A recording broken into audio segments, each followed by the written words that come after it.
84 дугаар сургуулийн нийт төгсөгчдөөс математикийн хичээлээр эсэлтийн ерөнхий шалгалт өгөх 184 суралцагч байна.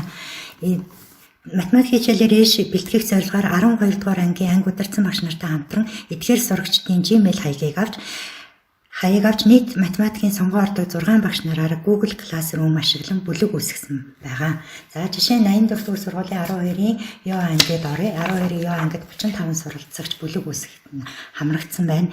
За энэ рүү орж үзэхэд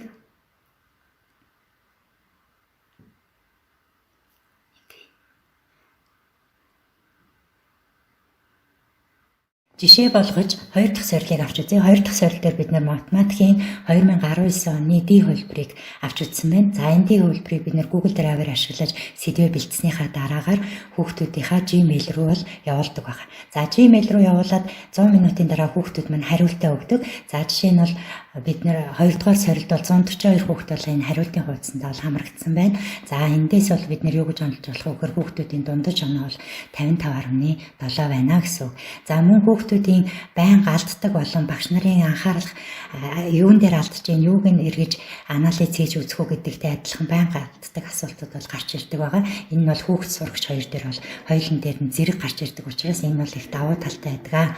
За үүнээс гадна ерөнхийдөө ангиар нь болон сонгоны хичээл ордог хүүхдүүдээр бас график тооцоо бол гаргаж болно. Жишээ нь бол энд ангиар нь бол хүүхдүүдийн хувийг гаргасан бол сонгоны хичээл ордог багш нараар нь бас дараах хувуудыг бол бас гаргаж болох талтай юм аа. Эндээс бол хэдчнээ хүүхдүүд хамрагдаж байна. Яагаад хамрагдахгүй байна гэсэн анализуудыг бол бас хийж болох талтай. Мэдээллийг товчлон авч үзэх юм бол нийт 10 сорил дээр хүүхдүүд маань 64% таа оролцсон байна дунджаар. Өөрөөр хэлбэл нийт 184 хүүхдийн 64% нь тухайн сорилд хамрагдаж байна гэсэн үг.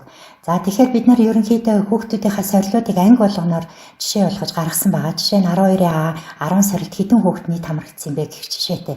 Эндээс харж үзэхэд бол ерөнхийдөө 180 хүүхдээс хамгийн ихтэй 89%, хамгийн багадаа 46%-ийн эрсдэлтэйгээр хүүхдүүд оролцож байна гэсэн. Хүүхдүүдийн оролцож байгаа сорилд хамрагдахгүй байгаа хүүхдүүдийн гол шалтгаан нь бол ерөнхийдөө интернет орчинд байхгүй.